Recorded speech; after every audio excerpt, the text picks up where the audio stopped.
Olá pessoal, tudo bem? Aqui é o professor João Paulo e esse é o podcast da nossa disciplina de Química Geral. Nesse podcast eu vou comentar rapidinho com vocês sobre dois artigos que estão lá no componente EAD. O primeiro artigo é intitulado O Período das Artes Práticas, a Química Ancestral Africana, e ele foi publicado em 2021 pela pesquisadora Bárbara Carini Soares. A escolha desse artigo se deve ao fato que, no ensino superior, nós devemos seguir algumas diretrizes curriculares. No caso, o artigo da Bárbara, ela segue a diretriz curricular estabelecida pela resolução do Conselho Nacional de Educação, CNE, número 1, de 17 de junho de 2004, no qual institui diretrizes curriculares nacionais para a educação das relações étnico-raciais e para o ensino de História e Cultura afro-brasileira e africana. Nesse seu texto, ela defende a seguinte tese: toda vez que nós falamos do início da química, da ciência química, nós sempre lembramos, colocamos como um marco temporal a discussão filosófica acerca do átomo, a descoberta, entre aspas, do átomo. Foi quando Leucipo e Demócrito, e outros filósofos gregos debatiam acerca da continuidade ou da descontinuidade da matéria. Se nós lembrarmos lá do ensino médio e também daquilo que nós vimos um pouco na química geral, Leucipo e Demócrito eram filósofos gregos que defendiam que a matéria ela não era contínua, ou seja, ela era descontínua. À medida que nós dividíamos a matéria, chegaremos em tal ponto em que seria impossível dividi-la mais. Essa partícula indivisível ela foi denominada de átomo. Por outro lado, existiam outros filósofos na Grécia que eram contrários a essa ideia e acreditavam que a matéria poderia ser dividida infinitamente. Pois bem, toda vez que nós pensamos no início da química enquanto ciência, nós sempre lembramos da época da Grécia Antiga, da filosofia grega antiga, lá com Leucipo e Demócrito. A pesquisadora Bárbara Carini Soares ela faz um contraponto a essa ideia. Ela defende que todas essas artes práticas que ela coloca em seu texto, que são nada mais e nada menos do que a manipulação da matéria, eram formas de uma química também. Afinal de contas, se nós pensarmos, a química ela vai tratar da mudança, da transformação da matéria e as energias que envolvem essa transformação. Manipulação do fogo, desenvolvimento de cerâmicas, pinturas, cosméticos, tatuagem, por exemplo, alguns medicamentos, ligas metálicas também, são todas formas de se manipular a matéria e são todas tecnologias anteriores à Grécia Antiga. Portanto, a Bárbara Carini Soares Pinheiro ela defende que todos esses conhecimentos que são originários, que fizeram parte da África Antiga, poderiam ser considerados como química também. Então ela cunha esse termo, a química ancestral africana. Ao longo do seu texto, a autora debate várias ideias e ela faz uma provocação, uma problematização que eu vou ler aqui para vocês, muito interessante. Por que, em um planeta tão grande e diverso, com várias civilizações anteriores à Grécia, tudo ficou tão estático, apático e sem vida, esperando a Grécia surgir e trazer luz ao mundo? Ora, essa pergunta nos faz refletir por que nós sempre utilizamos a Grécia como um marco civilizatório para toda a nossa sociedade. Logicamente que devemos muito à Grécia, não negamos isso. No entanto, vale a pena pensarmos que as demais civilizações, na América, na Ásia e principalmente no continente africano, contribuíram também e muito para o desenvolvimento da humanidade. Outro ponto muito importante também, ela diz mais à frente: nós somos psiquicamente programados para projetarmos a África no mundo dentro de um contexto puramente subserviente e escravagista, que situa seres humanos africanos apenas há 4 séculos. É como se estes surgissem na história do mundo para serem escravos, nem sequer escravizados, ou seja, alguém que sofre ação por parte de outro alguém que nos escraviza. E a partir da Lei de Diretrizes e Bases da Educação Nacional e outras legislações também, assim como essa diretriz que citamos no início do nosso podcast, elas buscam resgatar narrativas, produções intelectuais e referências positivas dos povos ancestrais. Algo muito interessante de se pensar é o seguinte: o ser humano, né, o Homo sapiens sapiens, ele é datado de cerca de 300 mil anos atrás.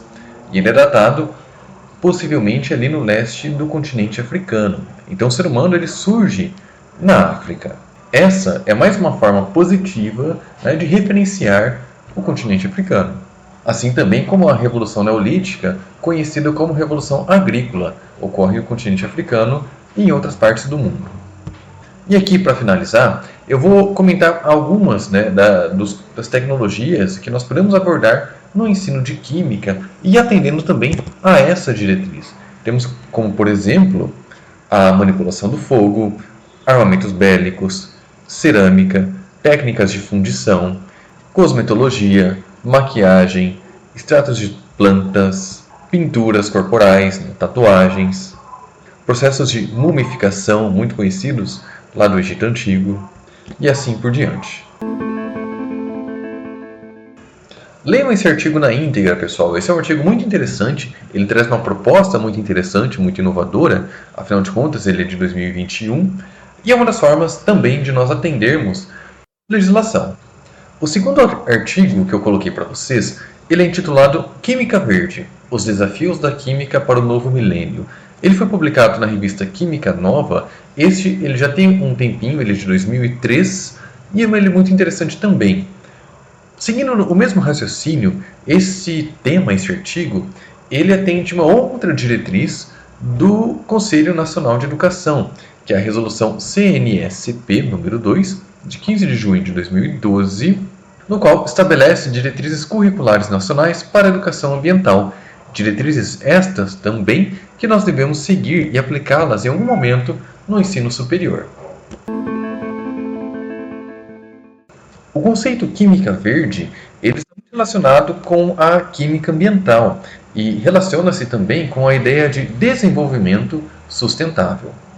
Uma definição de desenvolvimento sustentável é a seguinte: é o desenvolvimento capaz de suprir as necessidades da geração atual, sem comprometer a capacidade de atender às necessidades das gerações futuras. E isso é muito importante dentro do contexto da indústria química. Afinal de contas, a indústria química é um setor produtivo que produz muito para a sociedade em termos de bens materiais. No entanto, cada vez mais, ao longo dos anos, estamos nos preocupando com questões ambientais. Logo no início do texto, o autor ele traz um parágrafo muito interessante que eu vou ler aqui. Abre aspas. A química verde tem a preocupação do desenvolvimento de tecnologias e processos incapazes de causar poluição. Idealmente, a aplicação dos princípios de química verde conduz à regulação, ao controle, para não causar uma remediação desnecessária. Além dos benefícios ambientais, tal pensamento apresenta também um impacto econômico, graças à diminuição de gastos com armazenamento e tratamento de resíduos, a descontaminação e o pagamento de indenizações. Então, vejam, a química verde ela tem um intuito, além de favorecer o meio ambiente, né, além de diminuir a poluição o máximo possível, mas ela também traz benefícios econômicos para uma indústria. Pois, se há a geração de resíduos, né, a indústria ela tem que tratar esses resíduos, ou ela terceiriza o tratamento dos resíduos. Desse modo, a diminuição da geração de resíduos ou de poluição acarreta em um benefício econômico àquela indústria. Logo depois, o autor ele traz uma subseção intitulada Os 12 Princípios. E ali, essa subseção ela traz para nós os 12 princípios da química verde, que é a base teórica da química verde. Como que a gente pode aplicar a química verde no laboratório e nos processos produtivos. Então vamos lá. O primeiro é prevenção. Então, é melhor prevenir a formação de subprodutos do que tratá-los posteriormente. Isso é um tanto quanto óbvio, no entanto, aplicá-lo na prática não é tão fácil. Número 2. Economia de átomos. Esse é um nome muito interessante, que eu gosto particularmente. Economia de átomos é nós utilizarmos a menor quantidade de reagentes possível para que não haja reagentes em excesso e não tenhamos mais materiais, para serem tratados. 3. Síntese com compostos de menor toxicidade. 4. desenvolvimento de compostos seguros. 5. Diminuição de solventes e auxiliares. 6. Eficiência energética, afinal de contas, energia tem custo ambiental, né? O gasto de energia. 7.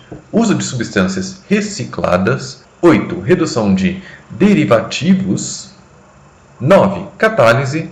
10. Desenvolvimento de compostos para degradação. 11. Análise em tempo real para prevenção da poluição. E 12. Química segura para prevenção de acidentes. Esse artigo ele tem uma química um pouco mais pesada, no sentido que é necessário mais conhecimentos de química para compreendê-lo, os exemplos que ele apresenta para nós. No entanto, o que eu chamo mais a atenção é que a área da química verde ela é uma área relativamente nova, mas ela tem um campo de atuação aí muito grande, muito extenso. E eu vou dar alguns exemplos aqui para nós. Primeiro, no uso de reagentes alternativos e renováveis, no uso de reagentes inócuos durante algum processo de síntese, mudança de solventes tóxicos por solventes alternativos, que sejam menos tóxicos, melhoramento dos processos naturais, por exemplo, biossíntese, biocatálises, desenvolvimento de compostos seguros, ou seja, com baixa toxicidade, desenvolvimento de condições reacionais, para se obter um maior rendimento de reação e menor geração de subprodutos e minimização do consumo de energia. Eu vou dar um exemplo para vocês que não está no artigo, mas que é uma aplicação da química verde. No processo produtivo do café descafeinado, no café, aquele café que existe no mercado que existe uma menor quantidade, concentração de cafeína, até pouco tempo atrás, utilizavam-se solventes orgânicos para a extração da cafeína e, posteriormente, comercialização desse café que foi descafeinado. Muito bem, a utilização de solventes orgânicos tem um problema ambiental associado, porque esses solventes eles vão ser perdidos por volatilização, eles vão ser, hora ou outra, serão descartados e eles apresentam toxicidade ao meio ambiente. Então é um problema ambiental que a indústria do café descafeinado ela tem que cuidar. Existe uma nova tecnologia, uma nova forma de extração da cafeína do café, utilizando um componente que ele tem uma baixíssima toxicidade, que é o fluido supercrítico de gás carbônico. Esse fluido supercrítico de gás carbônico, ele faz a extração da cafeína, tem uma menor toxicidade, então em termos de química verde, ele é muito melhor para o desenvolvimento sustentável. No entanto, o problema associado ao fluido supercrítico na extração da cafeína lá no café é financeiro. Essa tecnologia, essa forma, essa metodologia, ela é cara. Então vejam, a química verde ela ainda tem muito a ser explorado. E um dos principais problemas que nós temos é o desenvolvimento de métodos mais verdes, mais sustentáveis, no entanto, que sejam também financeiramente viáveis. E aqui vale a pena citar um pequeno parênteses. O fluido supercrítico do CO2, do dióxido de carbono, é obtido quando eleva-se a pressão até acima de 73 atmosferas e a temperatura de 31 graus Celsius. Um fluido supercrítico é um estado que ocorre quando determinada substância está acima do seu ponto crítico. No caso do CO2, sua pressão crítica é 72 atmosferas e sua temperatura crítica 31 graus Celsius. Fluidos supercríticos têm uma grande capacidade de extração e vêm sendo usados cada vez mais na indústria alimentícia. Esse ponto crítico, quando nós temos condições de pressão e temperatura acima desse ponto crítico, nós obtemos o fluido supercrítico. E o fluido supercrítico é quando nós não conseguimos mais distinguir uma fase líquida de uma fase gasosa. Então nós temos uma nova fase que é denominada de fluido supercrítico. E ela possui propriedades físico-químicas diferentes da propriedade da fase líquida e propriedade da fase gasosa. Muito bem, pessoal. Esse podcast ele foi gravado com o intuito de comentar os dois artigos que vocês já leram, e estamos trabalhando aqui no ambiente virtual de aprendizagem dentro da plataforma do Moodle. que é o nosso componente EAD. Vocês vão observar que há um fórum de debates ali embaixo. E eu quero que vocês leiam os 2 artigos e comentem o que é que vocês, quais são as percepções que vocês tiveram, o que vocês gostaram ou não gostaram desses 2 artigos, ok? Então, um grande abraço a todos e nos vemos logo mais.